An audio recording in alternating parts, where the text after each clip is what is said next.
Let's now talk a little bit about cyclic gas exchange. And as the name suggests, there's a rhythm here because cyclic implies up, down, up, down. And in the context of gas exchange in insects, the cyclic bit here is an alternation between when the spiracles are open and when they are closed. Now, needless to say, as with continuous gas exchange, if the spiracles are open, then that oxygen and carbon dioxide exchange can happen quite consistently.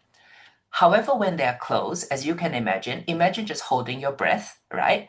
Eventually, you will build up a pressure, a partial pressure within that basically makes you high in carbon dioxide and depleted in oxygen. So you basically have a partial pressure difference that as soon as you open your mouth and breathe again after you've held your breath for, say, a minute, well, you feel very relaxed, but then the oxygen can come back in and the carbon dioxide can go back out.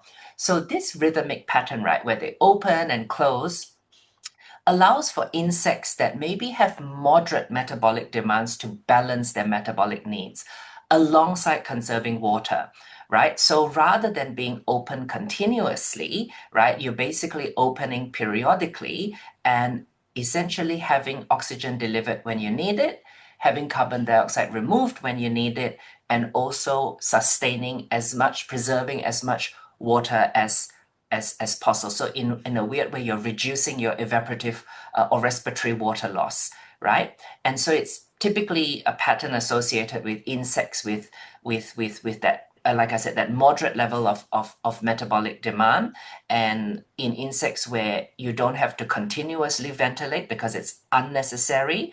So, the grasshopper here is a very good example where metabolic demand is probably highest, say, in situations where you are flying, right, which doesn't occur very often. Now swarming and migratory locusts, that's a very, very different situation altogether. But the day-to-day activity of a grasshopper does not require high metabolic demand.